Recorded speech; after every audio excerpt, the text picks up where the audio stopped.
Volume 1 का exercise 70 and 71 का debate बोला जा रहा है। रेडी रहेंगे। स्टार्ट। उपाध्यक्ष महोदय, यह ठीक है कि हम प्रगतिशील हैं, लेकिन हमारी गति में तेज़ी आनी चाहिए। श्रम की तरफ हमारा अधिक ध्यान जाना चाहिए।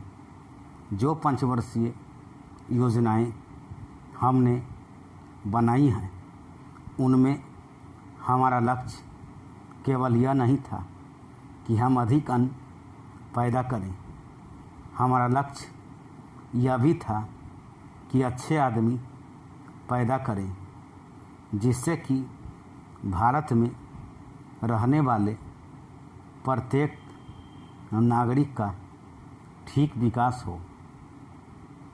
मैं इस बात से सहमत हूँ कि राज्यों में जहाँ बहुमत के आधार पर विरोधी दलों की सरकारें हैं, उनको तोड़ने का अधिकार केंद्र को नहीं होना चाहिए।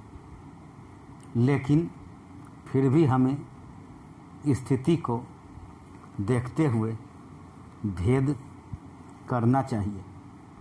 गुजरात की सरकार टूट गई, इसके लिए हमको अफसोस नहीं करना चाहिए। जहाँ तक इस बिल का संबंध है, मैं इसकी कमियों की तरफ आपका ध्यान दिलाना चाहता हूँ, जिससे कि आपको उसे ठीक करने की प्रेरणा मिले और इसको आप ठीक करके वहाँ का काम चलाएं।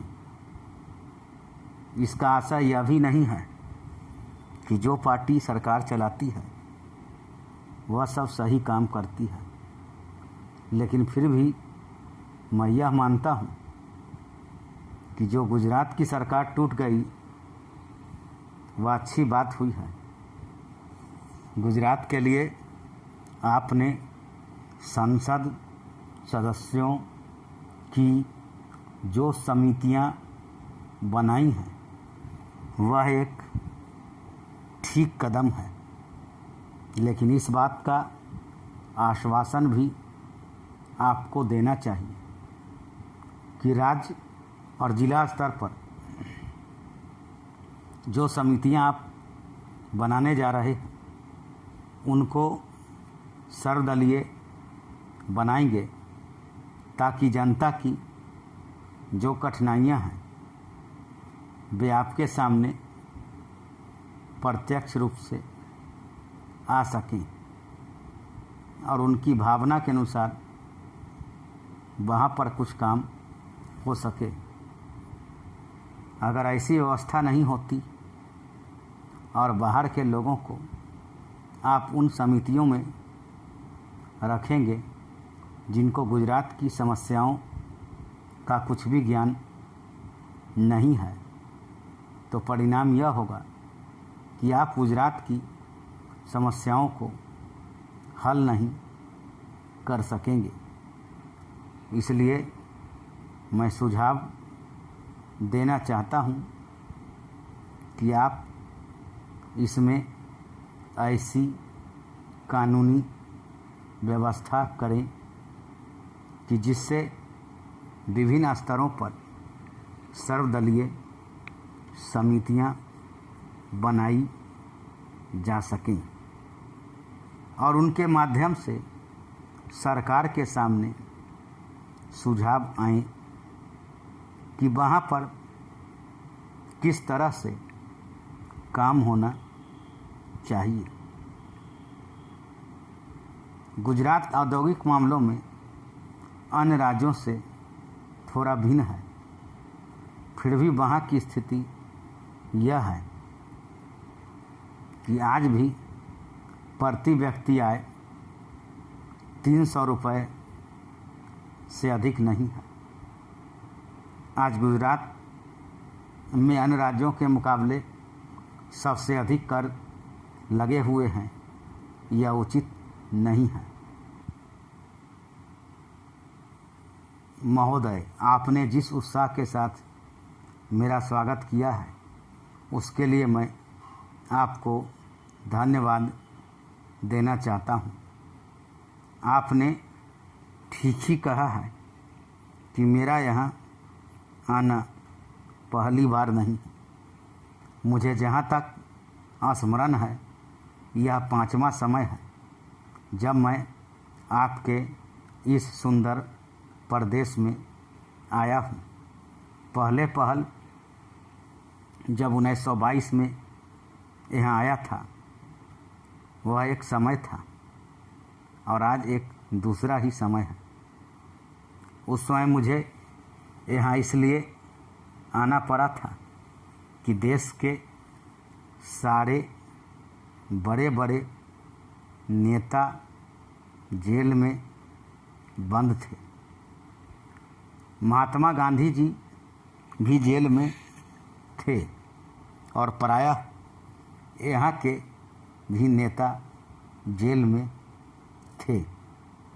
दुर्भाग्यवश या सौभाग्यवश किसी प्रकार मैं बाहर रह गया था और जब मुझे यह समाचार मिला कि इस प्रदेश में विशेषकर सरकार की ओर से बड़ी सख्ती हो रही है तो मैंने सोचा कि यहाँ आना आवश्यक है।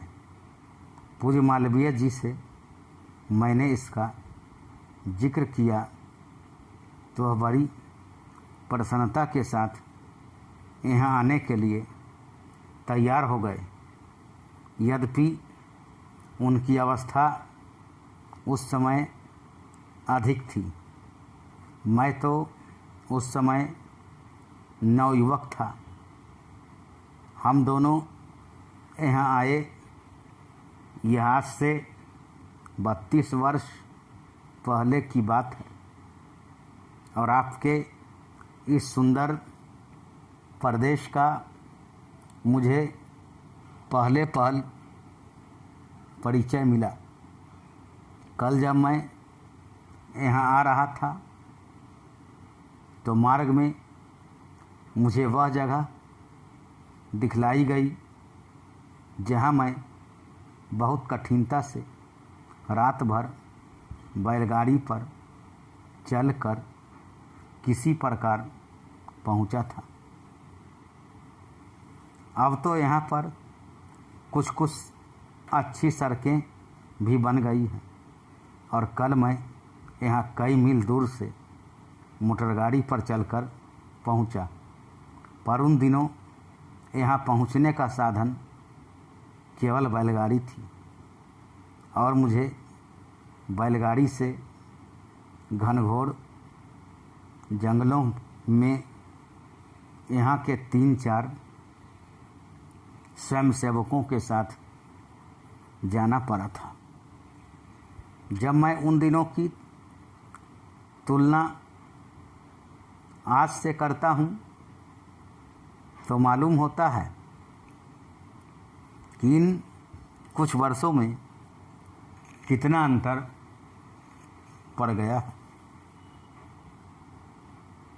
जो काम महात्मा गांधी जी ने स्वराज्य का देश को स्वतंत्र करने का आरंभ किया था, वह काम देश के सौभाग्य, महात्मा गांधी की तपस्या और सब लोगों के परिश्रम तथा त्याग से सफल हुआ।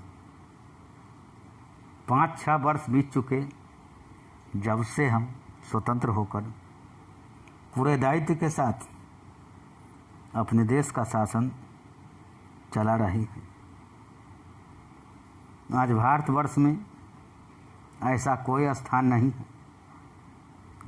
जहाँ के लोग अपना शासन स्वयं न चला रहे हों। धन्यवाद।